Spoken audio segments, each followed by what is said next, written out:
అందరికీ నమస్కారం.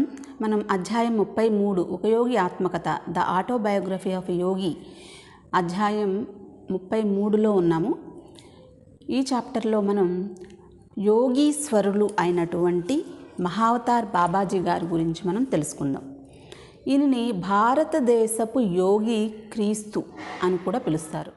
భారతదేశంలో క్రీస్తు అంటే ఎవరు అంటే మహావతార్ బాబాజీ అని పిలుస్తాం అన్నమాట. ఎందుకంటే యాక్చువల్గా మన మహావతార్ బాబాజీ గారికి అండ్ క్రీస్తుకి మధ్య ఒక కనెక్షన్, వాళ్ళిద్దరి మధ్య పరిచయం అనేది కూడా ఉందన్నమాట. బాబాజీ గారిని అవతార పురుషులు అని పిలుస్తారు. అవతార పురుషులు అంటే భౌతిక శరీరం రూపంలోకి దిగి రావడం అని అర్థం. క్రీస్తు, కృష్ణుడు వీళ్ళు ప్రవక్తలు అనమాట. అంటే గుడ్ స్పీకర్స్. వాళ్ళు మన ప్రజల ముందుకు వచ్చి వాళ్ళు భగవంతుడి గురించినటువంటి విశేషాలు ఏవైనా కావచ్చు, వాళ్ళు మనకి ఎక్స్ప్లెయిన్ చేశారు. క్లియర్గా వాళ్ళు మనకి ఎక్స్ప్లెయిన్ చేయడం అనేది జరిగిందనమాట. కానీ మహావతార్ బాబాజీ లాంటి అవతార పురుషులు ఏంటి అంటే వాళ్ళు ఆ స్క్రీన్ తెర వెనక ఉన్నటువంటి డైరెక్టర్స్ లాగా అనమాట. మనలో చేంజెస్ అనేవి జరుగుతాయి, ఆ తర్వాతే మనకు ముక్తి వస్తుంది అని చెప్పేసి మనం అనుకున్నాం. క్రియాయోగ చాప్టర్లో మనం తెలుసుకున్నాం. అయితే ఆ విధంగా అట్లాంటి ఆ స్లో పరిణామాన్ని తీసుకురావడం కోసం, అంటే ఇప్పుడు వచ్చి ఆ పని అయిపోయంగానే వెళ్ళిపోవడం కాదనమాట. ఇది ఎలాగో ఈ పరిణామం అనేది, ఈ చేంజెస్ అనేది, ఎవల్యూషన్ అనేది ఒక 2-3 సంవత్సరాల్లోనో లేకపోతే ఒక యుగంలోనో వచ్చి వెళ్ళిపోయేది కాదు. సో అది నిరంతరం జరిగే ప్రక్రియ మనుషుల్లో. సో అట్లా వాళ్ళకి సపోర్ట్గా ఉంటూ, అజ్ఞాతంలో ఉంటూ, ప్రజలకి ముందుకు రాకుండా, కనిపించకుండా మరుగున ఉండి ప్రజలకి హెల్ప్ చేసే అవతార పురుషులు అన్నమాట బాబాజీ గారు. ఇంకా కొన్ని బిరుదులు ఉన్నాయి. ఆధ్యాత్మిక ప్రగతిలోని ప్రతి దశను ఉపనిషత్తులు సునిశ్చితంగా వర్గీకరించాయి. సిద్ధుడు జీవన్ముక్త స్థితి నుంచి పరాముక్త స్థితికి పురోగమించి ఉంటాడు. సిద్ధుడు అంటే పరిపూర్ణత పొందినవాడు. జీవన్ముక్త అంటే జీవించి ఉండగానే విముక్తి పొందినవాడు. పరాముక్త అంటే సర్వోత్కృష్ట స్వతంత్రుడు, మృత్యుంజయుడు. సో మృత్యువును సైతం జయించినటువంటి వ్యక్తి మన మహావతార్ బాబా. అవసరం లేదు, ఆహారం ఏమీ అవసరం లేదు, ఎప్పుడు కావాలంటే అప్పుడు మాయమైపోతారు, ప్రత్యక్షమవుతారు. శరీరాన్ని తో ఒక సాధనం, వాళ్ళకి శరీరం అనేది ఒక సాధనం అన్నమాట. అది ఈయన క్రియాయోగ అనేది మన లాహిరి మహాశైలికి అండ్ కబీరుకి అండ్ శంకరాచార్యులకి కూడా క్రియాయోగ అనేది ఇవ్వడం జరిగింది. రూపాన్ని మార్చుకోగల వ్యక్తి కాబట్టి కొంతమందికి ఒకలా కనిపిస్తారంట, ఇంకొంతమందికి వేరేలాగా కనిపిస్తారంట. ఈయన ఎక్కువగా లాహిరి మహాశైలి యొక్క రూపం కనిపిస్తుందండి. ఒక్కోసారి మీసాలు గడ్డాలతో కనిపించేవాళ్ళంట, ఇంకొకసారి అవి లేకుండా కనిపించేవాళ్ళంట. సో ఆయన రూపం ఇదే, ఇట్లానే ఉంటారు, ఇదిగో ఈ కళ్ళు, ఈ ముక్కు, ఈ విధంగా అనేది మనం ఫిక్స్డ్గా మనం ఈయనది చెప్పలేమన్నమాట. ఎందుకంటే ఆయనకి ఎప్పుడు కావాలంటే అప్పుడు శరీరం మారిపోతుంది. మనం చూస్తే ఒక 25 ఏళ్ల కుర్రవాళ్ళలాగానే ఉంటారనమాట. ఎప్పుడు ఎవరికన్నా కనిపించినా కూడా ఆయన 25 years కుర్రవాడు అన్నట్టే ఉంటారు. మహావతార్ బాబాజీ గారు ఎక్కడ పుట్టారు, ఎలా, వాళ్ళ కుటుంబం గురించి కానీ, వాళ్ళ కుల గోత్రాల గురించి కానీ, లేకపోతే వాళ్ళ అమ్మా నాన్న పేరెంట్స్ గురించి కానీ, ఇదంతా కూడా ఎక్కడా కూడా మనకి దొరకదనమాట. కానీ ఈయన గురించి, ఈయన యొక్క జస్ట్ కొన్ని సూచనలు, మనం కొంచెం సూచన మాత్రమే అనమాట. ఆయన జీవితం ఇదిగో ఇట్లా సాగింది అనే ఒక చిన్న సూచన. మరి సంస్కృత ఉపాధ్యాయులు ఉన్నారు కదా, కేవలానంద గారు. సో కేవలానంద గారు అండ్ లాహిరి మహాశైలు ఇద్దరూ కూడా మహావతార్ బాబాజీ గారి యొక్క శిష్యులే. అయితే హిమాలయాల్లో లాహిరి మహాశైలు అండ్ కేవలానంద గారు బాబాజీ గారి దగ్గర ఉన్నప్పుడు జరిగినటువంటి కొన్ని స్టోరీస్ కేవలానంద గారు మన యోగానందుడికి చెప్తున్నారనమాట. ఒక 2 స్టోరీస్. ఒకటి, బాబాజీ గారు అండ్ వాళ్ళ శిష్యులు బృందం అంతా కూడా హోమం చేస్తున్నారనమాట. ఒకచాట హిమాలయాల్లో కూర్చుని హోమం చేస్తూ ఉన్నారు. హోమం చేస్తున్నప్పుడు సడన్గా బాబాజీ గారు కాలుతున్నటువంటి కట్టె తీసుకుని పక్కనే ఉన్నటువంటి ఒక శిష్యుడి భుజం మీద గట్టిగా కొట్టారంట. సో కొట్టేయంగానే మిగతా లాహిరి మహాశైలు అంటున్నారు, అమ్మ ఎంత క్రూరమైన చర్య అని చెప్పేసి ఆ లాహిరి మహాశైలు అంటారనమాట. అంటే అప్పుడు బాబాజీ గారు అంటారు, యాక్చువల్గా దీనికంటే నువ్వు ఈ సలసల కాలిపోతూ బూడిదైపోవడం నువ్వు చూడగలవా అని చెప్పేసి అడుగుతారు. అంటే ఏంటంటే అతనికి కర్మానుసారం చనిపోవాలి, ఆ వ్యక్తి చనిపోవాలి, ఆ శిష్యుడు. దానిని ఆ కర్మను మన బాబాజీ గారు ఒక చిన్న దెబ్బతో సరిపెట్టారనమాట. ఆ కర్మను తగ్గించేశారు. మన బాబాజీ గారు వాళ్ళ శిష్యులు అందరూ కలిసి ఒక చోట ఒక హిమాలయాల్లోనే వాళ్ళు మెడిటేషన్ చేసుకుంటున్నారు, ధ్యానం చేసుకుంటున్నారు. ధ్యానం చేసుకుంటే అతను ఎవరో తెలియదు, ఒక వ్యక్తి, పరిచయం లేని ఒక వ్యక్తి ఆ కొండ పైన ఎక్కడో ఉన్న వీళ్ళ దగ్గరికి ఆ కొండని పట్టుకుని చెట్లు పట్టుకుని అలా కొండెక్కేసేసి వచ్చేసాడనమాట. వచ్చి వీళ్ళ ధ్యానాన్ని డిస్టర్బ్ చేశాడు. డిస్టర్బ్ చేస్తే వీళ్ళందరూ చూస్తే ఆ వ్యక్తిని చూడంగానే బాబాజీ నేను మీకోసమే వెతుకుతున్నాను, చాలా రోజుల నుంచి వెతుకుతూ మిమ్మల్ని ఇప్పటికీ పట్టుకోగలిగాను, నేను మీ శిష్యుణ్ణి అవ్వాలనుకుంటున్నాను, నన్ను దయ ఉంచండి నా పైన అని చెప్పేసి అడుగుతాడు. బాబాజీ గారు ఏమీ మాట్లాడరు, సైలెంట్గా ఉంటారనమాట. సైలెంట్గా ఉంటే ఆ వ్యక్తి మీరు గనక నన్ను శిష్యరికం తీసుకోకపోతే నేను ఈ కొండ మీద నుంచి దూకేస్తాను అంటారు. వెంటనే బాబాజీ గారు దూకేసేయి అంటారనమాట. దూకేసి అనగానే ఆ వ్యక్తి ఆలోచించకుండా దూకేస్తాడు. దూకేసేసిన తర్వాత వాళ్ళ శిష్యులకి మిగతా వాళ్ళకి చెప్తారు, వెళ్ళి ఆ ముక్కలైపోయినటువంటి ఆ శరీరాన్ని తీసుకుండండి అని చెప్పేసి వాళ్ళు తీసుకొస్తారనమాట. తీసుకొస్తే ఎదురుకుండా పెట్టిన తర్వాత బాబాజీ గారు ఆ వ్యక్తి మీద చేతులు వేయంగానే ఆ వ్యక్తి మామూలుగా అయిపోతాడు. ఇక కఠినమైనటువంటి పరీక్షను నువ్వు ధైర్యంగా ఎదుర్కొన్నావు కాబట్టి నేను శిష్యుడిగా చేసుకుంటానని చెప్పేసి చెప్తారనమాట. ఒకే ప్లేస్లో ఎక్కువ కాలం ఉండేవాళ్ళు కాదు. సో మా బాబాజీ గారు ఇక్కడే ఉంటారు అని మనం చెప్పలేం. ఎవరైనా ఆయన చూడాలి అంటే ఇక హిమాలయాలన్నీ వెతకాల్సిందే అనమాట. సో ఒకే చోట స్థిరంగా ఉండరు. సో ఎట్లా డేరా డండా ఉఠావో అని చెప్పేసి ఇక్కడ విచానం ఎత్తేద్దాం, ఇక్కడ నుంచి వెళ్ళిపోదాం అని ఇంకో ప్లేస్కి మారిపోయేవాళ్ళంట ఆ శిష్యులతో కలిసి. ఒక్కొక్కసారి అక్కడ నుంచి మాయమైపోయి వేరే చోట ప్రత్యక్షం అయిపోయేవాళ్ళు. కానీ చాలా సందర్భాల్లో మామూలు మనుషుల్లాగానే కొండలన్నీ నడుచుకుంటూ కూడా వెళ్ళేవాళ్ళంట. ప్రీవియస్ వీడియోస్లో చూస్తే నిద్రపోని సాధువు గారు, ఆయన పేరేంటి, రామగోపాల్ మజుందార్ గారు గురించి మనం తెలుసుకున్నాం కదా. అయితే ఈయన రణబాజ్పూర్లో ఉండేవాళ్ళు కదా, రణబాజ్పూర్లో. అప్పుడు మన నిద్రపోని సాధువు గారిని కలుసుకోవడానికి యోగానందుడు ఒకసారి వెళ్ళారు. అయితే ఆ టైంలోనే ఈ నిద్రపోని సాధువు రణబాజ్పూర్లో రాంగోపాల్ గారు మన ముకుందుడికి బాబాజీ గారిని గురించిన ఒక అద్భుతమైనటువంటి స్టోరీ ఆయన ఎక్స్పీరియన్స్లోకి వచ్చింది చెప్పారనమాట. అదేంటి అనేది ఇప్పుడు మనం చూద్దాం. రణబాజ్పూర్లో నిద్రపోని సాధువు గారు ఉండేవాళ్ళు. అయితే ఆయన మన లాహరి మహాశైల్ గారికి దగ్గరికి వస్తూ ఉండేవాళ్ళు అనమాట. అంటే ఆయన యొక్క గుహను అవన్నీ విడిచిపెట్టేసి అప్పుడప్పుడు ఈయన సన్నిధిలో ధ్యానం చేసుకుందాము అనే ఉద్దేశంతో లాహరి మహాశైల్ గారి దగ్గరికి వచ్చేవాళ్ళు.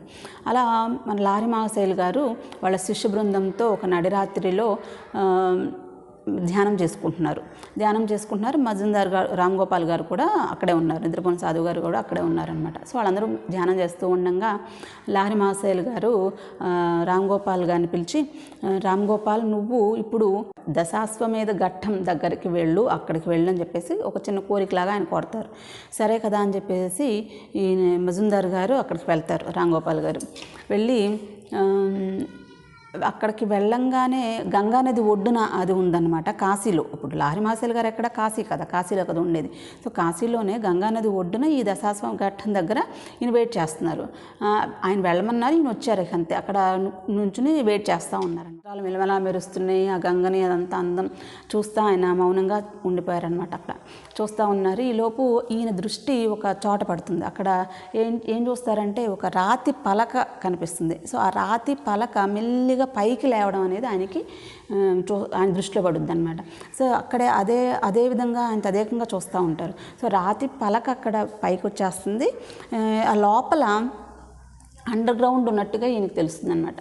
సో ఆ అండర్ గ్రౌండ్ నుంచి ఒక అందమైనటువంటి యువతి కనిపిస్తుంది. ఆవిడ చాలా అందంగా యువతి అన్నమాట, యంగ్గా కూడా ఉంది. సో ఆవిడ వచ్చి నుంచుని కాసేపు ఆనంద స్థితిలో ఆవిడ ఉంటారు. ఆనంద స్థితిలోనే కాసేపు అలా ఉండి తర్వాత మామూలుగా మన రాంగోపాల్ గారితో మాట్లాడుతుంది అనమాట. నేను మాతాజీని, బాబాజీ చెల్లెల్ని. ఈ రాత్రి గొప్ప ప్రాముఖ్యం గల ఒక విషయాన్ని చర్చించడానికి ఆయన్ని లాహరి మహాశయుల్ని నా గుహ దగ్గరికి రమ్మని కోరాను. సో లాహిరి మహాశయుల్ని ఇక్కడికి రమ్మని నేను పిలిచాను. ఒక గొప్ప విషయం, ఒక గొప్ప ప్రాముఖ్యం గల ఒక విషయాన్ని చర్చించడానికి నేను బాబాజీ గారి చెల్లెల్ని మాతాజీని అని చెప్పేసి ఆవిడ చెప్తారనమాట. ఎండు మబ్బుల నుంచి ఇలా గంగానది మీదుగా ఒక కాంతి పుంజం అనేది కూడా ఫాస్ట్గా వీళ్ళ వైపుకి రావచ్చు. వీళ్ళ ముందుకు రాగానే ఆ కాంతి పుంజం లాహిరి మహాశయుల యొక్క రూపాన్ని ముందు నిలబడుతుంది అనమాట. సో వచ్చింది ఎవరు అంటే లాహిరి, ఆ కాంతి పుంజం రూపంలో వచ్చింది ఎవరు అంటే లాహిరి మహాశయులు అనమాట. లాహిరి మహాశయులు ఈయన చూస్తూ ఉండగానే, ఆ షాక్లో ఉండి ఈయన చూస్తూ ఉండగానే మళ్ళీ ఆకాశంలో తేలుతూ, ఆకాశం నుంచి గగనం నుంచి వస్తున్నట్టు, ఒక నక్షత్రం వస్తున్నట్టుగా ఒక కాంతి పుంజ రూపంలో వచ్చి వీళ్ళ ముందు నిలుచున్నారు. ఆ కాంతిపుంజం ఈయనకి మహావతార్ బాబాజీని అని చెప్పేసి కాసేపటికి ఆయనకు తెలుస్తుంది అనమాట.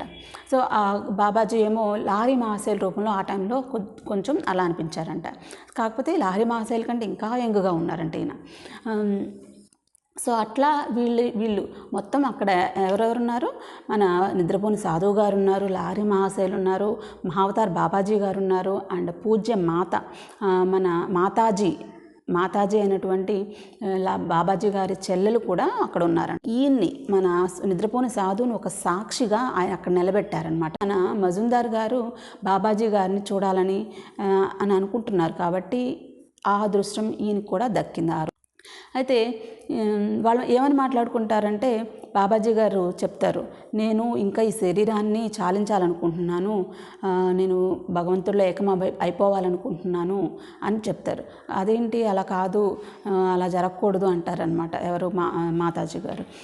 ఏమైంది ఇప్పుడు నేను ఇట్లా ఈ రూపంలో ఉంటేనేంటి, భగవంతుడిలో కలిస్తేనే అంతా ఒకటేగా అంటే, అంతా ఒకటైనప్పుడు ఈ రూపంలోనే ఉండు అని అంటారంట మాతాజీ గారు. సరే నీ మాటే కానివ్వు తదాస్తు అని చెప్పేసి చెప్తారు.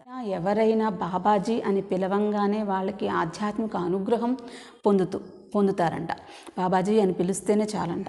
సో అట్లా మనకి బాబాజీ గారి భూమి మీదే మనలాంటి భక్తుల కోసం, మా ఆధ్యాత్మిక దీవెనలు మనం పొందడం కోసం, ఈ క్రియాయోగాన్ని అందరికీ అందజేయడం కోసం ఆయన ఈ భూమి మీదే మనకి ఉండడం జరిగిందనమాట.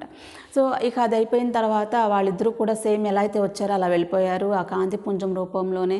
అండ్ మాతాజీ గారు కూడా ఆ రాతిపలక కిందకి వెళ్ళిపోయారు. ఆ గ్రౌండ్ అంతా కూడా కాంతితో నిండిపోయి ఉందన్నమాట. ఆ దశాశ్వమేధ ఘట్టంలో ఆవిడ అక్కడికి వెళ్ళిపోయారు. ఇక కేవలం మజుందార్ గారు కూడా ఇక తిరిగి లాహిరి మహాశయుల గారి దగ్గరికి వెళ్ళారు. అక్కడికి వెళ్ళంగానే లాహిరి మహాశయులు అక్కడ మామూలుగానే శిష్యులందరికీ కూడా లెసన్స్ చెప్తూ ఉన్నారనమాట, కొన్ని పాఠాలు చెప్తూ ఉన్నారు.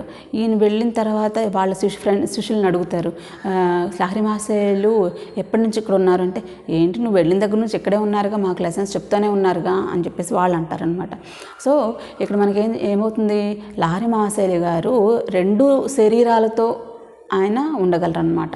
సో అక్కడ ఆయన చేసే పని అక్కడ చేస్తూ, ఇక్కడ చేసే పని ఇక్కడ చేస్తూ, ఒకే సమయంలో వేరువేరు చోట్ల ఉండగల శక్తి ఆయనకు ఉందన్నమాట.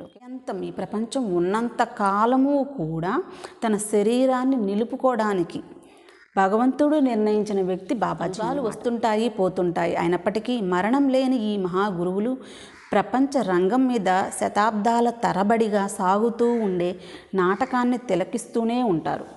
సో యుగాలు వస్తూ ఉంటాయి, పోతూ ఉంటాయి, కానీ ఈయన మాత్రం ఈ నాటకాలు, మనం ఈ నాటక రంగంలోని పాత్రలన్నిటినీ కూడా చూస్తూ తిలకిస్తూ ఉండే వ్యక్తి అన్నమాట మన Babaji. Bottom line of the chapter ఏంటి అంటే, బాబాజీ గారి గురించి మనకి ఆయన పూర్వోత్తరాల గురించి పెద్దగా తెలియదు, కానీ ఆయన ఏ ఉద్దేశంతో ఈ భూమి మీదకి వచ్చారు. ఇంకొక ముఖ్యమైన విషయం ఏంటంటే, అసలు బాబాజీ గారి గురించి మనకి అంతకుముందు ఏ యుగంలోనూ తెలియదు, లేకపోతే ఆయన ఎవరు ఏంటి అనేది అసలు ఆ వ్యక్తి గురించి మనకి ఆయన ఉనికి ఎప్పటి నుంచి తెలుసు అంటే, ఒక యోగి ఆత్మకథ బుక్ రిలీజ్ అయిన తర్వాత 1946 తర్వాతే మనకి బాబాజీ అనే ఒక వ్యక్తి ఉన్నారు, ఒక మహాపురుషులు ఉన్నారు, అవతార పురుషులు ఉన్నారు అనేది మనకి ఈ బుక్ రిలీజ్, ఒక యోగి ఆత్మకథ బుక్ రిలీజ్ అయిన తర్వాతే తెలిసిందనమాట. అప్పటి వరకు ఆయన ఉనికి అసలు ఎవరికి తెలియదు. ఈయన మనకి బాబాజీ అని పిలవంగానే ఎవరైనా ఎప్పుడైనా బాబాజీ అని తలిస్తే చాలు, మనకి ఆధ్యాత్మిక ఆ బ్లెస్సింగ్స్ అనేవి మనకి అందుతాయి. నాకు కూడా ఈవెన్ నా పర్సనల్ ఫీలింగ్ కూడా ఫస్ట్ అసలు నాకు బాబాజీ గారిని చూడంగానే సంథింగ్ ఒక రకమైనటువంటి మంచి అనుభవం అనమాట. నేను ఎక్కడో చూశాను, ఎప్పుడో చూశాను అన్న ఫీలింగ్.